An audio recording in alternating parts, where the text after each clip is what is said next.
द्वितीय वर्ष के विद्यार्थियों का आज की कक्षा में स्वागत है। आज मैं आपको फ्रांस की नौकरशाही और प्रशासनिक कानून के बारे में बताऊंगी। फ्रांस में नौकरशाही। फ्रांस में सरकार का कार्यक्षेत्र ब्रिटेन या उदारवादी व्यवस्था पर आधारित अन्य किसी देश की तुलना में अधिक व्यापक है। इस बात ने समस्त राज्य व्यवस्था में नौकरशाही के महत्व को बढ़ा दिया है। नौकरशाही से संबंधित समस्त व्यवस्था में केंद्रीकरण की प्रवृत्ति है। सेवाओं के संबंध में समस्त प्रबंध का भार प्रधानमंत्री पद पर और फ्रांस के मंत्रिमंडल के बजट विभाग पर है। समस्त व्यवस्था एक केंद्रीय कार्यालय द्वारा की जाती है, जो सीधे प्रधानमंत्री की अध्यक्षता में कार्य करता है। इस कार्यालय का प्रधान एक निदेशक होता है। यह कार्यालय लोक सेवाओं से संबंधित समस्त कानूनों और आज्ञाओं का प्रारूप तैयार करता है, लेकिन वित्तीय पक्ष के संबंध में इसके लिए बजट बोर्ड से मंत्रणा प्राप्त करना आवश्यक है। यह कार्यालय लोक सेवकों की भर्ती, पदोन्नति और सेवाओं में सुधार आदि विषयों पर विचार करता है, लेकिन इस कार्यालय का समस्त कार्य नियोजन और मंत्रणा संबंधी ही है। लोक सेवाओं के संबंध में वास्तविक व्यवस्था विभिन्न मंत्रालयों के कार्मिक बोर्डों द्वारा की जाती है।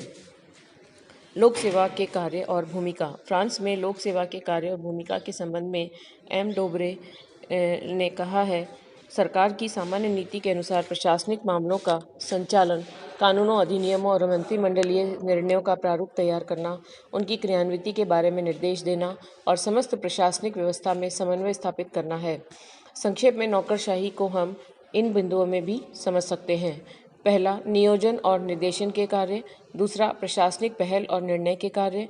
तीसरा, क्रियान्विति के विशेषीकृत कार्य जहां तकनीकी योग्यता की आवश्यकता है। चौथा, अविशेषीकृत कार्य जिनमें प्रारंभिक और सामान्य प्रशासनिक योग्यता की आवश्यकता है। फ्रांस में नौकरशाही के संबंध में कुछ विशेष बातें हैं, उनको हम जानते हैं। फ्रांस की नौकरशाही के संबंध में कुछ ऐसी विशेष बातें हैं जो इसे ब्रिटेन या अन्य यूरोपियन देशों की नौकरशाही व्यवस्था से भिन्न करती है। प्रथम, फ्रांस में नौकरशाही के कुछ पदों पर राजनीतिक आधार पर नियुक्तियां की जाती हैं। यद्यपि ऐसे पदों की संख्या इतनी बड़ी नहीं है जितनी बड़ी संख्या अमेरिका में है। इस संबंध में महत्वपूर्ण तथ्य यह है कि ब्रिटेन में लोक सेवाओं के किन्हीं भी पदों पर राजनीतिक आधार पर नियुक्ति नहीं की जाती है। दूसरा, ब्रिटेन और फ्रांस की लोक सेवाओं में एक अन्य अंतर यह है कि फ्रांस में लोक सेवा के अधिकारी राजनीतिक पदों की चुनाव प्रक्रिया में उम्मीदवार हो सकते हैं। इन अधिकारियों को चुनाव की अवधि के लिए पूर्ण वेतन दिया जाता है। तीसरा, लोक सेवा सदस्यों को विधिवत रूप में संगठित होने और हड़ताल का अधिकार प्रदान किया गया है, जिसका प्रयोग कानून की सीमाओं के भीतर रहते हुए किया जा सकता है। व्यवहार में फ्रांस की लोक सेवाओं में अन्य किसी देश की तुलना में अधिक हड़तालें होती हैं। चौथा, शासन तथा उसके कर्मचारियों के बीच मतभेदों को दूर करने के लिए ब्रिटेन की वित्तीय परिषदों के ढांचे पर फ्रांस में संयुक्त परिषदें स्थापित की गई हैं। इसके साथ ही लोक सेवकों में अनुशासन बनाए रखने के लिए अनुशासन परिषदें स्थापित की गई हैं, लेकिन इसके साथ ही विवाद की सभी परिस्थितियों में काउंसिल डी इटाट के में अपील की व्यवस्था है। पांचवी, भारत और ब्रिटेन के व्यवस्था से भिन्न फ्रांस की लोक सेवाओं में एक बात यह है कि फ्रांस की उच्च लोक सेवाओं में गतिशीलता अर्थात एक प्रकृति के पद से दूसरी प्रकृति के पद पर जाने की पर्याप्त व्यवस्था है। लोक सेवाओं के संबंध में एक प्रशंसनीय तथ्य यह है कि शासन के द्वारा लोक सेवाओं में बहुत कम हस्तक्षेप ही किया जाता है। समस्त लोक सेवाओं में महिलाओं की संख्या पुरुषों से अधिक है। शिक्षा और समाज कल्याण विभाग जैसे कल्याणकारी संगठनों में उनका बहुमत है। फ्रांस की नौकरशाही न केवल नौकरशाही समस्त प्रशासनिक व्यवस्था का यदि कोई सबसे प्रमुख लक्षण है तो वह है प्रशासकीय विधि और प्रशासकीय न्यायालयों की व्यवस्था। प्रशासकीय विधि राजनीतिक विचार और दर्शन से में जिस प्रकार ब्रिटेन विधि के शासन के लिए विख्यात है, उसी प्रकार फ्रांस प्रशासकीय विधि और न्यायालयों की व्यवस्था के लिए विख्यात है। ब्रिटेन और फ्रांस दोनों में ही देश अपनी अपनी व्यवस्था को नागरिक स्वतंत्रता का रक्षक बताते हैं।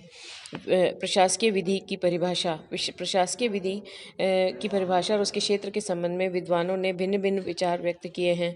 साधारणतः प्रशासकीय विधि का तात्पर्य उस विधि से लिया जाता है जो सामान्य नागरिकों और प्रशासकीय अधिकारियों के पारस्परिक संबंध को नियमित करती है, परंतु यह परिभाषा संकीर्ण है। डाइसी के अनुसार फ्रांस की प्रशासकीय विधि प्रशासनिक अधिकारियों के अधिकारों और कर्तव्यों के सिद्धांत हैं जिनके आधार पर राष्ट्र सत्ता के प्रतिनिधि के रूप में राज्य कर्मचारियों और जनता के पारस्परिक व्यवहार का निर्णय और नियंत्रण होता है। प्रशासकीय विधि का अर्थ उन नियमों से है जो लोक प्रशासन के संगठन तथा कर्तव्यों का ज्ञान कराते हैं और प्रशासनिक अधिकारियों तथा नागरिकों के पारस्परिक संबंध को नियमित करते हैं। प्रशासकीय विधि का दार्शनिक आधार। फ्रांस के प्राचीन राजतंत्र में भी सरकारी अधिकारियों के लिए अलग कानून थे और इस दृष्टि से प्रशासकीय विधि की उत्पत्ति का स्रोत फ्रांस का प्राचीन राजतंत्र कहा जा सकता है। लेकिन डाइसी ने सत्य ही कहा है कि इसका क्रमबद्ध विकास नेपोलियन बोनापार्ट के कॉन्सुलेट संविधान से प्रारंभ होता है।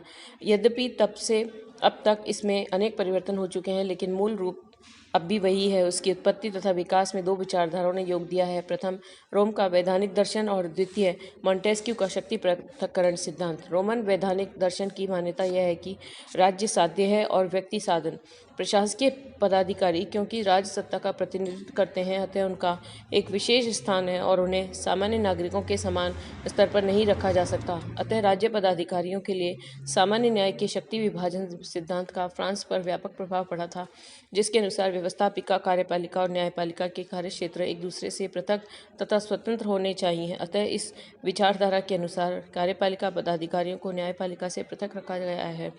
उपयुक्त दार्शनिक आधार के अतिरिक्त फ्रांस में प्रशासकीय विधि को अपनाने का व्यावहारिक कारण फ्रांस के लोगों की यह धारणा है कि न्यायाधीश सरकारी कर्मचारियों के विरुद्ध होते हैं और उनके द्वारा सरकारी अधिकारियों की कठिनाई को न समझते हुए उनके कर्तव्य पालन में बाधक तत्व का कार्य किया जाता है।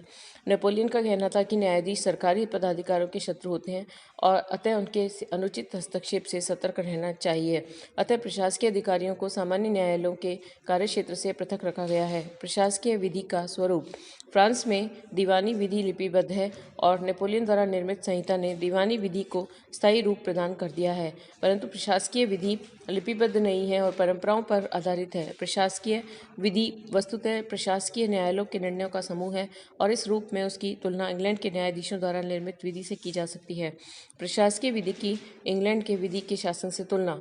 इंग्लैंड और फ्रांस यूरोप के ये दो राज्य हैं, दो पृथक पृथक विधि हैं और न्याय व्यवस्थाओं का प्रतिनिधित्व करते हैं। ब्रिटेन विधि के शासक के लिए विख्यात है, तो फ्रांस प्रशासकीय विधि और प्रशासकीय न्याय व्यवस्था के लिए। निधि के शासन का अर्थ यह है कि विधि सर्वोच्च है और धनी गरीब, साधारण नागरिक या सरकारी पदाधिकारी सभी विधि के समक्ष समान है।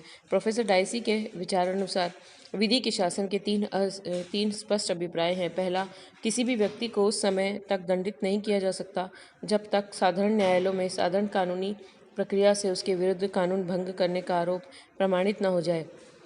द्वितीय, कानून के समक्ष सभी बराबर हैं, चाहे वे सामान्य नागरिक हों या बड़े से बड़ा अधिकारी।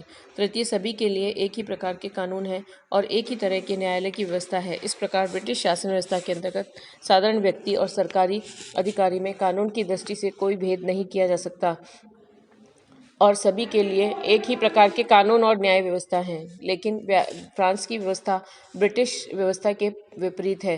फ्रांस में सामान्य नागरिकों के बीच जो विवाद उत्पन्न होते हैं, उनका निर्णय साधारण कानून के अधीन साधारण न्यायालयों द्वारा किया जाता है। लेकिन यदि सरकारी अधिकारियों और साधारण नागरिकों के बीच कोई विवाद उत्पन्न हो, तो उसका निर्णय एक विशेष प्रकार के कानून, प्रशासकीय कानून के अनुसार प्रशासकीय न्यायालयों द्वारा किया जाता है। इस प्रकार फ्रांस के कानून के समक्ष सभी नागरिकों को समान स्तर प्राप्त नहीं है। विधि के शासन और प्रशासकीय विधि तथा न्याय व्यवस्था को एक दूसरे के विपरीत बताया जाता है, किंतु वास्तव में इनका अंतर व्यावहारिक की अपेक्षा सैद्धांतिक अधिक है।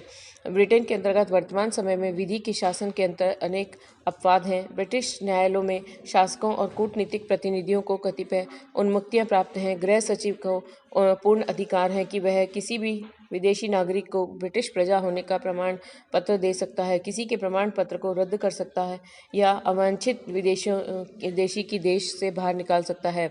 इन सब कार्यों के लिए उस पर कोई अभियोग नहीं चलाया जा सकता। इंग्लैंड में 1893 में जो लोक अधिकारी संरक्षण अधिनियम पारित किया गया, उसमें भी साधारण नागरिकों और सरकारी अधिकारियों में अंतर करते हुए सरकारी अधिकारियों को कानून और न्याय के क्षेत्र में साधारण नागरिकों से विशेष सुविधाएं प्रदान की गई हैं। इन सब के अतिरिक्त इंग्लैंड में भी वर्तमान समय में श्रम न्यायालय, बीमा न्यायालय आदि के रूप में ऐसे अर्ध न्यायिक निकायों का विकास हो गया है जो सामान्य न्यायालयों के अधिकार क्षेत्र में से अलग अपना कार्य करते हैं। वास्तव में आज इंग्लैंड और उस रूप में विधि का शासन विद्यमान नहीं है जिस रूप में डाइसी के द्वारा चित्रण किया गया है। आज इंग्लैंड में अनेक रूपों में इसका उल्लंघन किया जाता है और अब इंग्लैंड में भी बहुत कुछ सीमा तक प्रशासकीय न्याय का विकास हो गया है। धन्यवाद।